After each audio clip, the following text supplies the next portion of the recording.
अगले आचार्य के रूप में हमारे बीच में एस्ट्रोवर्ल्ड और वास्तु मंगल के संचालक आचार्य विपिन डालके जी उपस्थित हैं।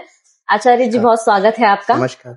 कुछ प्रश्न मैं आपसे पूछना चाहूंगी जी कि विषोत्तरी दशा क्रम में नवग्रह का क्रम सूर्य, चंद्र, मंगल, राहु, गुरु, शनि, बुध, केतु तथा शुक्र ही क्यों रखा गया है? ये क्रम क्यों रखा गया है? एक्चुअल में मैडम क्या होता है कि ये जो विंशोत्तरी महादशा आती है ये नक्षत्राधिपों के से बनती है। प्रत्येक कुंडली में नक्षत्रों का त्रिकोण बनाया जाता है और उन त्रिकोण क्रम के अनुसार इन नक्षत्रों को बनाया जाता है। नक्षत्रों के आधार पर विंशोत्तरी महादशा होती है, इसलिए ग्रहों के क्रम में और नक्षत्रों के क्रम के जो स्वामी हैं उनमें अंतर होने से इनके क्रम अलग अलग होते हैं। इसमें राहु केतु बीच में आते हैं, इसलिए राहु को भी बीच में लग दिया गया। तो नक्षत्राधिप होने के कारण इनके क्रम में अंतर है। विषोत्तरी महादशा में ग्रहों के समय निर्धारण का आधार किसे माना गया है? जितने भी ग्रह होते हैं उनका एक भ्रमण मार्ग होता है और जब वह एक समय के अंतराल के बाद में अपने फिक्स पॉइंट पर आते हैं, जहां पर 0 अंश, 0 कला और 0 विकला पे आते हैं, तब उनका उस जितने टाइम में आते हैं, मान लो सूर्य 6 वर्ष में आए, कोई ग्रह 10 वर्ष में आता है, शनि 19 वर्ष में आता है, तो अपने फिक्स पॉइंट पे जितने वर्ष में आता है उतने समय की उनकी महादशाएं या अंतरदशाएं होती है। आचार्य जी, जैसा कि हम जानते हैं कि राहु केतु तो छाया ग्रह है, फिर भी महादशा में उनका इतना महत्व क्यों है? उनका स्थान क्या है महादशा में? छाया का हमारे जीवन में बड़ा महत्व बतलाया गया है। छाया के बिना न तो वनस्पति, न जीव, न पेड़ पौधे, किसी का भी जन्म होना हो ही नहीं सकता है।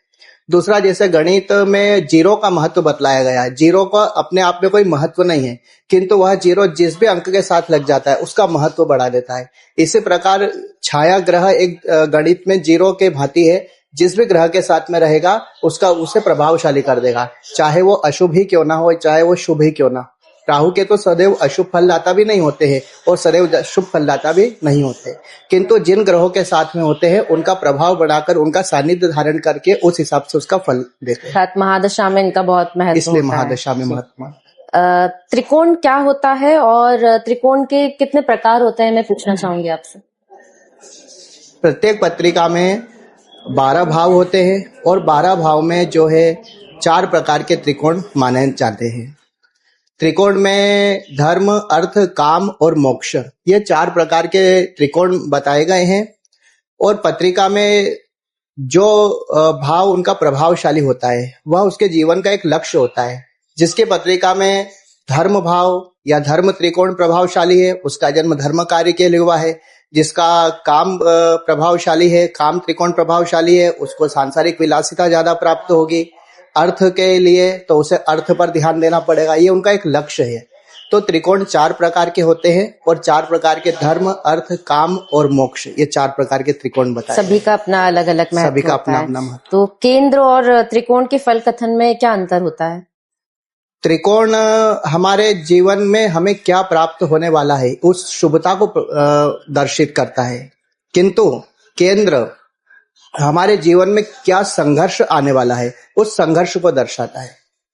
प्रत्येक पत्रिका में जो है केंद्र की जो राशियां बतलाई गई है, 4 भावों के समूह को एक केंद्र कहा गया है और प्रत्येक 4 भाव में राशियां चर है तो 4 में 4 ही रहेगी, अचर है तो 4 में अचर ही रहेगी और द्विस्वभाव है तो द्विस्वभाव ही रहेगी। और जहां पर केंद्र की प्रथम राशि है उससे सप्तम जो राशि मानी जाती है वह उसके विरोधी राशि बताई गई है। पहली राशि के जो स्वामी है सप्तम उससे विरोधी रहेंगे, इसलिए वहां पर उसे जो है संघर्ष दर्शाता है कि वहां से उस भाव से संबंधित उसको संघर्ष करना पड़ेगा, संघर्ष से वह वस्तु प्राप्त होगी। जबकि त्रिकोण में तीनों त्रिकोण की जो राशियां होती है वो एक ही स्वभाव की होती है। अग्नि तत्व है तो अग्नि तत्व ही रहेगी और पृथ्वी तत्व है तो पृथ्वी तत्व रहेगी, वायु तत्व है तो वायु तत्व ही मानी जाएगी। तो उन तीनों में बड़ा सामंजस्य होता है। तो जब जब त्रिकोण की दशा महादशा आती है तब तब उसे उस चीज का शुभ फल प्राप्त होता है। दूसरा, त्रिकोण में एक राशि चर रहेगी, एक द्विस्वभाव की रहेगी और एक अचर रहेगी और तीनों का सामंजस्य एक जैसा रहेगा तो वह शुभता ही प्रदान करेगा।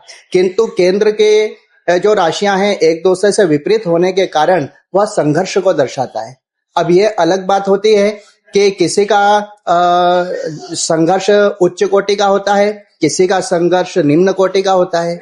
उच्च कोटि के जब ग्रह होते हैं, उसका संघर्ष उच्च कोटि का होने से उसका संघर्ष एक इतिहास बन जाता है, और निम्न कोटि का संघर्ष होने से उसका जीवन एक घृणित बन जाता है। तो ये संघर्ष भी दो प्रकार के माने जाते हैं। एक विशेष प्रश्न पूछना चाहूंगी मैं आपसे कि जन्म पत्रिका में अंशों का क्या महत्व होता है? अंशों का महत्व ये है मैडम कि आपने जुड़वा बच्चों के जन्म को देखा होगा, जिनमें 2 या 5 मिनट का ही डिफरेंस होता है। उसके बावजूद भी दोनों के स्वभाव में, दोनों के भाग्य में, दोनों के जीवन में बहुत ज्यादा डिफरेंस होता है। तो वहां पर अंश 1 या 2 अंश का उनमें अंतराल आ जाता है।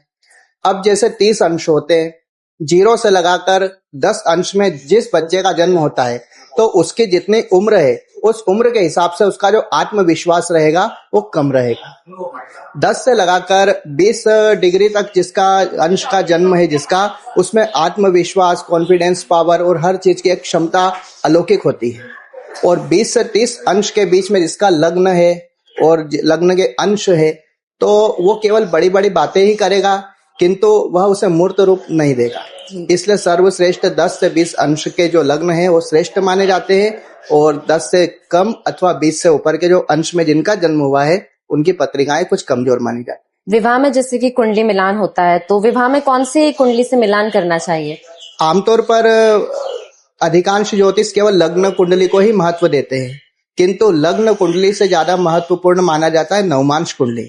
और नवमांश कुंडली के बाद भी उसमें द्वेषकांड और द्वादशांश कुंडली का बहुत ज्यादा महत्व होता है। जब भी हम किसी की जन्म पत्रिका देखें अथवा उसके विवाह के संबंध में कोई उत्तर दे, तो द्वेषकांड, द्वादशांश, नवमांश और षष्ठांश को भी देखकर उसका पूर्ण रूप से फल कथन करें। जी, उनसे जुड़ने के लिए बहुत धन्यवाद आचार्य जी। आशा करती हूँ कि आपके उत्तर हमारे दर्शकों को सटीक जानकारी प्राप्त करवा पाएंगे। धन्यवाद।